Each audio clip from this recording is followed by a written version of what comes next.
I'm Coach Corey Wayne, and this is my video coaching newsletter. And the topic of this newsletter is going to be Women Like You More When You've Got Options. Got an email here from a viewer. He says, "Hey Corey, can you help me understand what could be happening with this girl? She's one of my closest friends, and I did have feelings for her, but I got stuck in the friend zone. She knows I have feelings for her, but she said she doesn't feel the same way, and so I accepted it. And now I'm hanging around this other girl, and we've got a friends with benefits relationship. We had a get-together at my place, and later that night, the two girls walked off to chat. In other words, the one that you blew it with and the one you're having the friends with benefit thing. And so these two girls go off and to have a chat, and this friend that he has a physical relationship came up to me, and she said that this other girl had asked her if there's anything going on between us. And she replied, no.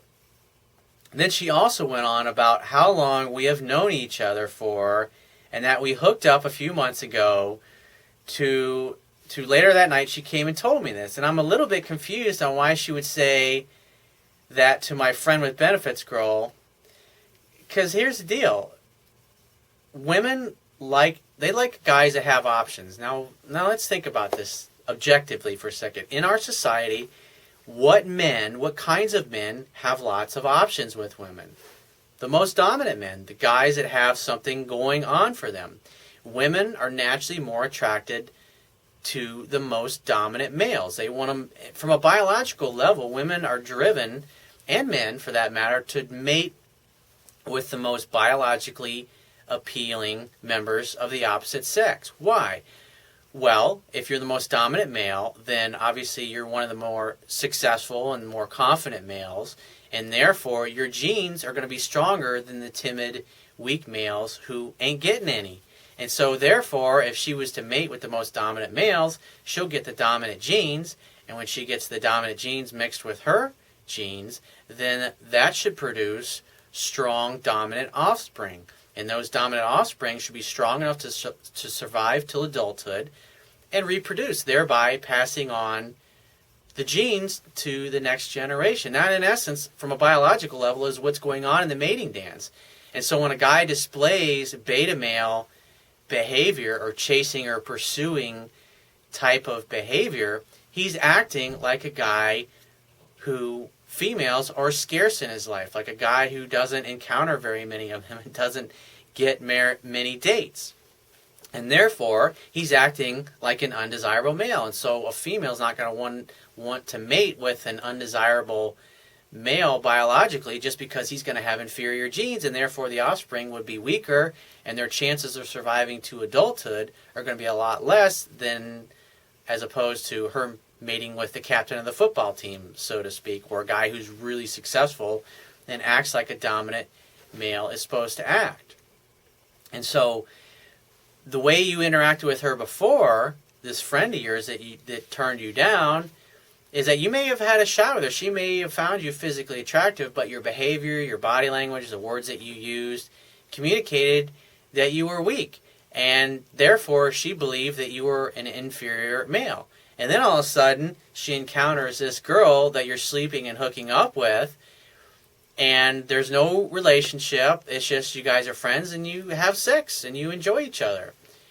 And so where she originally assumed that you were not worthy, now here you are. You have social proof in the form of another female that you're sleeping with. And women tend to compare themselves to other women. She starts thinking, well, I'm better looking than her. I could have him. And then she starts to reconsider her decision. And women are like that. And so, in essence, what she sees is that another female is mating with this guy, or with you, obviously, in essence. And so, therefore, you become more attractive to her just because of the fact that you're sleeping with this other girl. Like I wrote about one of my girlfriends in my book. And one time when we were dating, and we were still seeing each other, but things were kind of rocky because I still didn't completely have the balance right at that point in my life. And so I was still dating other women. I had actually run into another girl that I used to be head over heels in love with like 6 or 7 years before, and I hadn't seen her in years. And so I'm actually out with this other girl who I'd been seeing but fucking up with, and I'm out with one of her brothers. And so he and I are out, and we're just having fun, and he was good with women, so we used to go out and chat girls up, and then when he'd go home, and he'd tell his sister, I was like, oh, you should have seen who Corey was with last night. You should have seen who Corey was kissing. Because he cared about me, liked me, we were good buddies, and he cared about his sister, obviously, but he also wanted to see the two of us get together, and since he understood women, he knew how it would push her buttons. And so anyways, I'm with her brother, and we run into this girl. And so we chatted for a few minutes, and I didn't think anything of it because I had screwed up so royally with her in the past. I was just like, hey, see you later. And then I went on about my business because the thing that struck me was like, I thought to myself, my God, I forgot how beautiful she was. I mean, she had that same effect as the very first time I laid eyes on her. And so it got me thinking. Anyways, this was like a Friday night, and then on Monday, I get an email from her. And so I ended up going out with her that week, and then like the following week, we ended up going to dinner. And then so this 2 weeks from that moment after I ran into her with another girl's brother that I was dating, so I'm out at this place downtown Orlando where I lived, and so we were headed back to my house. And it's like on the way out, I run into this other girl's boss, the other girl I was dating. And so she's out with her husband, and I'm with this other girl, and she's, obviously really beautiful, and we're having a good time. We're headed back to my house. And so I see her, and as I'm walking away from her, I'm thinking, she's definitely going to tell this other girl. And so sure enough, the next morning as I'm driving to the office, I'm still a little hungover, I don't know, like 9:30, 10 o'clock in the morning, I get a phone call from this other girl who I'd been seeing, who I was out with her brother a few weeks earlier. And she says, how are you? I was calling to see how your night and your evening went. And I was like, oh, it went great. We had a great time. And because, obviously the jig was up at that point. And then this is the interesting thing. She says to me, because she'd been kind of like, I don't really give a fuck.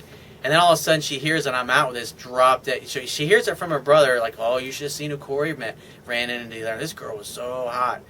And then like 2 weeks later, she's hearing it from her boss, because her boss comes in and is like, oh, I ran into Corey, and he's with this really beautiful girl last night.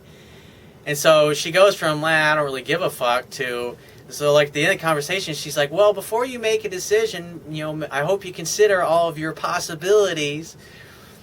In other words, I hope you consider me. So she went from like not giving a fuck, and so I didn't think anything. I knew that it was pushing her buttons, right? But hey, I'm hooking up with this other girl now, and it's like, hey, if you want to blow me off and jerk me around, it's like, I don't really fucking care because I got somebody just as awesome. So a couple days go by, and then she calls me up and she makes a date with me. She actually brings it up, and I was in love with this girl at this point. But I was learning that I had to maintain my emotional center and my emotional self-control, because otherwise I would blow it. That's why things had been so rocky, and I wrote about that in my book. And when dating this other chick and running into her boss and it getting back to it really helped, because within, I think, 3 or 4 weeks of that moment, we became exclusive. And she brought it up, and it was like, that was one of the things. She realized that I was not sitting around waiting on her, and if she didn't get her shit together, she was going to lose me to another woman. Not only was she going to lose me to another woman, but she was going to lose me to a woman who was really fucking hot and really sexy. And so she had two people in her life providing social proof, in essence, like, you should see who Corey was fucking with the other night. And so it caused, in her eyes, it caused her to perceive me as a much better catch than she originally was, and it caused her to reevaluate how she thought about me. And so it's always a good thing when other women see that you've got options, and that's what's going on here with this girlfriend of yours. And so I wouldn't do anything with this girlfriend. If she reaches out to you, just say, hey, what are you up to? We should get together and meet up for a drink. Why don't you grab a bottle of wine, come on over to my house, we'll make dinner together. And just assume, because if she's reaching out to you, because you should stop all pursuit of this girl. You shouldn't be reaching out to her or nothing. If she gets in touch with you and she calls you or she initiates contact, you should assume it's because she wants to hang out, have fun, and hook up. So facilitate it. Invite her to come on over to your place and have some drinks. That's all you got to do. If she texts you, just, hey, great to hear from you. We should get together. Drinks, my place, question mark. When are you free to get together? send that, let her tell you, then great. How about Wednesday at 8 o'clock?